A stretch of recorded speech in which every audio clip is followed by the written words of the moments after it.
आपण सरकारला पाहिजे त्याच्यापेक्षाही जास्त वेळ दिलेला आहे. आपल्या लेकराला समाजाला जर मिळतच नसेल तर मग आपण आता कठोर भूमिका घेणं गरजेचं आहे. मला अंतिम टोकाचं आणि कठोर आमरण उपोषण करायचं. रखरखत्या उन्हात मी हे उपोषण बास टाकून करणार आहे. ना कुठलं पाणी, ना कुठलं जेवण, ना पायात चप्पल घालणार आहे, ना काय करणार आहे. असंच जाऊन बसणार आहे मी 30 तारखेला. मेलो तर मेलो. ते आमरण उपोषण होणार आहे. सगळ्या मागण्या दिल्या तरी आरक्षण नाही, समजून सांगितलं तरी आरक्षण नाही, कायद्यात बसतंय हे सांगितलं तरी आरक्षण नाही. त्यापेक्षा होऊन जाऊ दे, काय होऊन जायचं होऊ दे एकदा. तुम्हाला गोरगरिबाच्या शेतकऱ्याचे प्रश्न सोडायचे नाही. डिझेलचा एवढा उद्रेक चाललाय, तुम्हाला पंपावर येऊन बघायचं नाही काय हाल चाललेत. कोणाचं घर जळालं, त्याच्यात माणूस जळाला, दवाखान्यात जाऊन तुम्हाला त्याला बघायचं नाही. सगळ्या पत्रकार बांधवांना जय शिवराय, नमस्कार. आपण बोलल्याप्रमाणे आपण सरकारला पाहिजे त्याच्यापेक्षाही जास्त वेळ दिलेला आहे. सरकारनं आपल्याला मुंबईमध्ये 1 महिन्याचा वेळ मागितला होता सगळ्या मागण्याच्या संदर्भात राहिलेल्या. आज म्हणजे उद्याच्या 29 तारखेला, उद्याच्या म्हणतोय मी, मेच्या 10 महिने पूर्ण व्हायला लागलेत. 8 महिने नाही तर 10 महिने पूर्ण व्हायला लागले. 10 महिने वेळ दिला आपण. कारण आपण 29 ऑगस्टला मुंबईत गेलो होतो. त्याच धर्तीवरती आतापर्यंत जवळपास 10 महिने वेळ दिला. याच्यापेक्षा किती वेळ द्यायचा मला एक गोष्ट कळत नाहीये की जाणून बुजून गोरगरीब मराठ्यांच्याच लेकरांवरती का अन्याय केला जातो. म्हणून मी आता खूप कठोर भूमिकेवरती आलोय.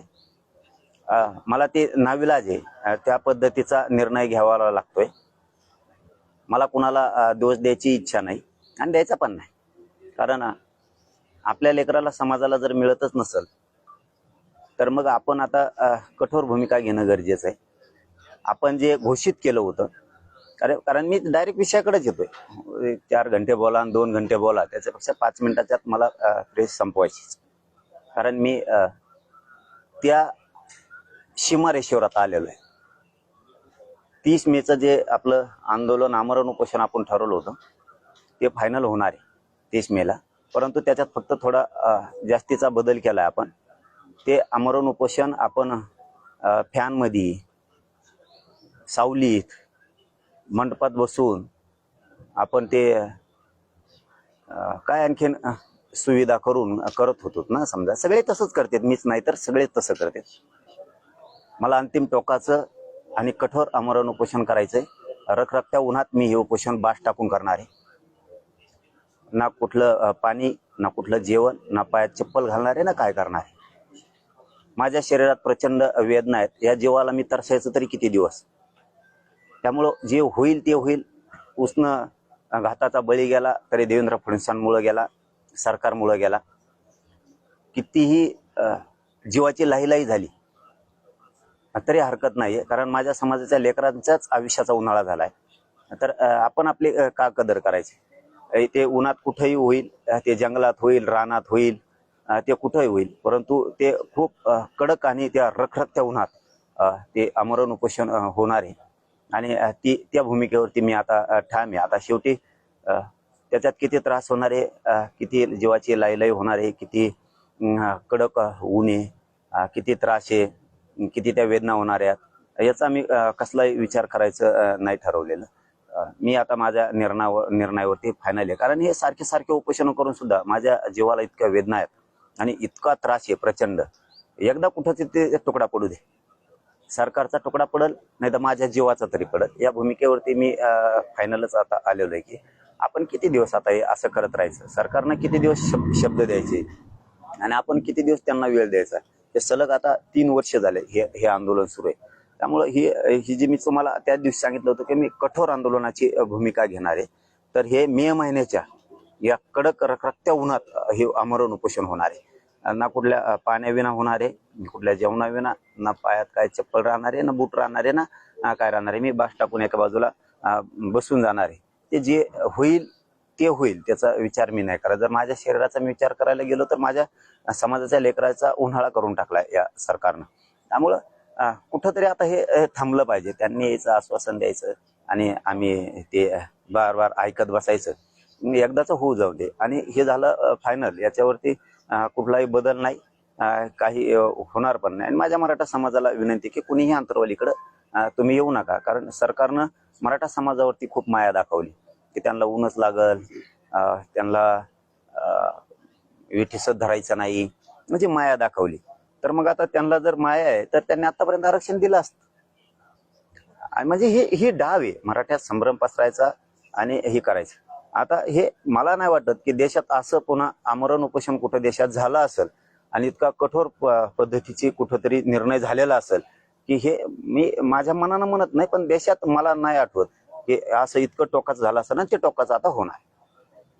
म्हणजे आता ठरलंय की 30 तारखेपासून आमरण उपोषण होणार. ते पण उन्हात होणार, आमरण उपोषण होणार, मंडप टाकून होणार, अनेक प्रकारचे राहतील. ते तुमच्या साक्षीनं होणार. लय झालं तर फक्त म्हणजे ते पण म्हणायला नाही पाहिजे, मी पण म्हणतो लय झालं तर फक्त पत्रकारांपुरती एखादी पट्टी राहिली तर राहील, सावली म्हणून. सावली नाही, मंडप नाही, काय नाही, काय असंच जाऊन बसणार आहे मी 30 तारखेला. मेलो तर मेलो.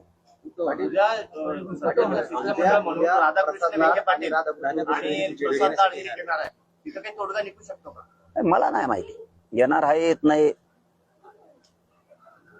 16 तारखेला सांगितलं होतं, 16 तारखेपासून वेळ दिलाय 15 दिवस वेळ. हिओ 29 ऑगस्ट पासून मुंबईतून दिलेला आता 29 मे पर्यंत 10 महिन्याचा वेळ. काय करणार येऊन तुम्ही? चर्चा बोलणार? मला चर्चा नाही पाहिजे रे बाबा. 58 लाख नोंदी निघाल्या, त्याचे कुणबी प्रमाणपत्र तुम्ही देणार आहेत का? ज्यांना कुणबी प्रमाणपत्र दिले त्यांच्या तुम्ही व्हॅलिडिटी देणार आहेत का?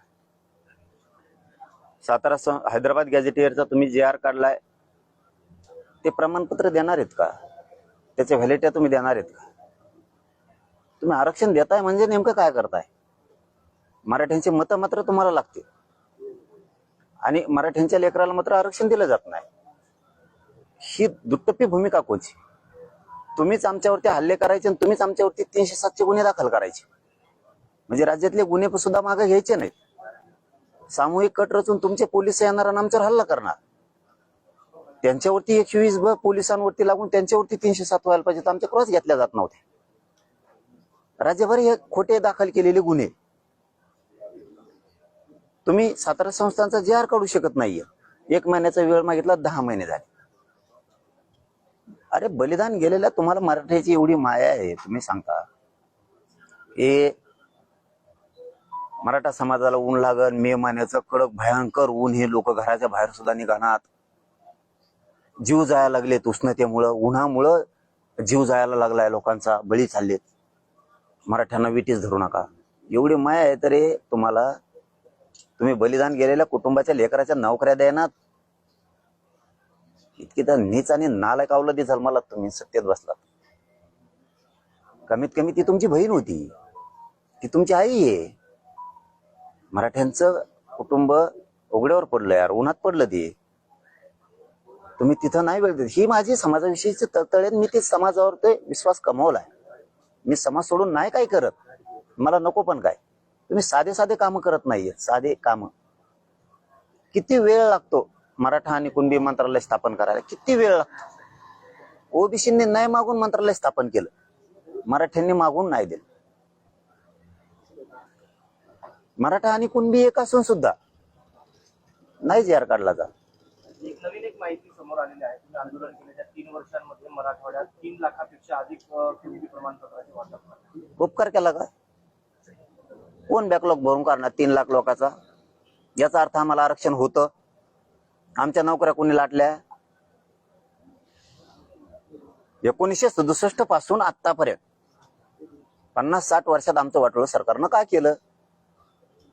ते 5 लाख निघू तुमच्या म्हणण्यानुसार मराठवाड्यात कुणबी प्रमाणपत्र, किंवा 1000 निघले ना, याचा अर्थ आम्ही आरक्षणात होतो ना. आमचा बॅकलॉग कोण भरून काढणार? आमचं नुकसान आता 5 पिढ्याचं का? आमच्या जागा हडपिल्या? आम्ही कुणबी आणि मराठा हा एकच आहे, हे वारंवार सांगितलं गेलंय, पण हे करतच नाहीयेत ना. त्यामुळे आपण हे बघा, मी 2 मिनिटात तुम्हाला सांगितलं होतं की मी 10:30 ला आला असंच फायनल करून टाकणार आहे माझा विषय. मला आता ना आरपारचं खेटायचं, मला आता आरपारचं खेटायचं. त्यामुळे मी आल्यालाच तुम्हाला सांगून टाकलं आहे, असंच 30 तारखेला उठून मी उन्हात एखाद्या रानात बसणार. उन्हात बसणारे त्याला काय स्थळ ठरेल तरी आरक्षण नाही, नाही स्थळ ठरिलं तरी आरक्षण नाही, आणि ठरविलं तरी आरक्षण नाही. सगळ्या मागण्या दिल्या तरी आरक्षण नाही, समजून सांगितलं तरी आरक्षण नाही, कायद्यात बसतंय हे सांगितलं तरी आरक्षण नाही, प्रेमाने बैठका घेऊन सांगितलं तरी बी आरक्षण नाही, मोर्चे घेऊन गेलं तरी पण नाही. त्यापेक्षा होऊन जाऊ दे, काय होऊन जायचं होऊ दे एकदा. हा ठीक, एक गोष्ट खरी आहे, याच्यात माझ्यावरती प्रेम करणारा गोरगरीब मराठ्यांचा खूप मोठा वर्ग आहे. त्यांना विषय वाईट वाटणार आहे की उन्हात लोक बाहेर निघत नाहीत आणि तुम्ही एवढ्या रखरखत्या उन्हात आता जीवाची लाईलाई होणार आहे त्याच्यात. ते माशासारखं तर पुढून मेल्यासारखा प्रकार आहे आता येऊ. त्यांना वाईट वाटेल, पण माझा नाविलाज आहे, मला त्या भूमिके घ्यावा लागते. आणि मे महिन्याच्या या कडक उन्हात मी त्या उन्हात जीवाची लाई झाली तरी चालेल, काय तरफड व्हायचं तेवढं तरफड मारफड होऊ द्या, पण मी मात्र उठत नाही आता.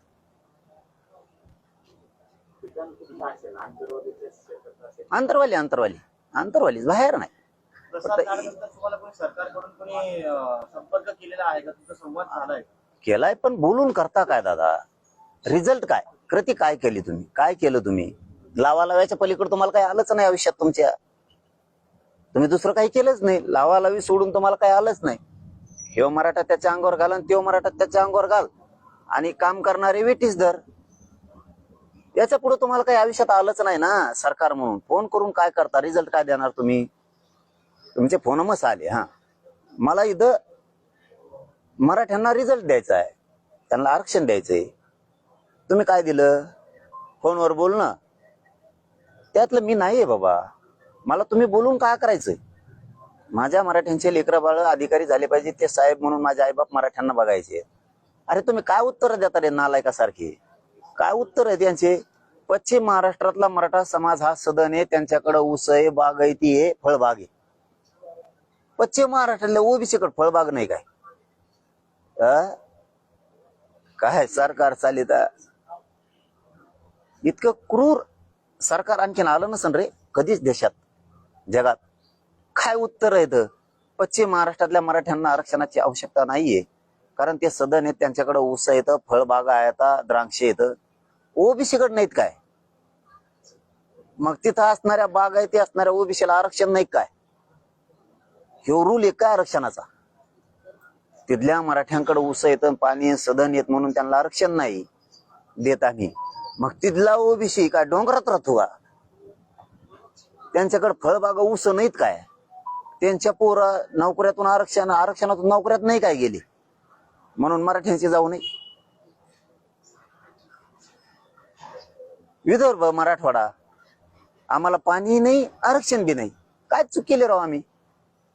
अखंड महाराष्ट्राची एकजूट राहावा म्हणून मराठवाड्याला आरक्षण असून सुद्धा मराठवाडा आरक्षण सोडून अखंड महाराष्ट्रात सामील झाला. अरे नागपूरला तरी पश्चिम महाराष्ट्रात यांनी नागपूर करार केला. अरे आम्ही एवढा विश्वास टाकला या महाराष्ट्रावरती, या महाराष्ट्राच्या सरकारवरती, की विनाट आम्ही तुमच्याकडे आलो. कारण कुठं आपली एकजूट दिसावं, आपण अखंडपणा आपल्याला दिसला पाहिजे. तरी तुम्ही आम्हाला आरक्षण असून सुद्धा देत नाहीत. तुम्हाला लढाई खेटायचंच ना, त्याला विलाजच नाही. खेटू आपण 30 तारखेपासून खेटू. किती खेटायचं तुम्हाला? यांना लावायच्या पलीकडे काय नाही आलं बघा. यांच्या क्षमता नाही गोरगरिबांचे प्रश्न सोडवायची. जे सोडतात ते मराठीकडे गेले नाही पाहिजे म्हणून त्या मंत्र्यांना टार्गेट केलं जातं. अजित दादा शिंदे साहेबांचे मंत्री टार्गेट का?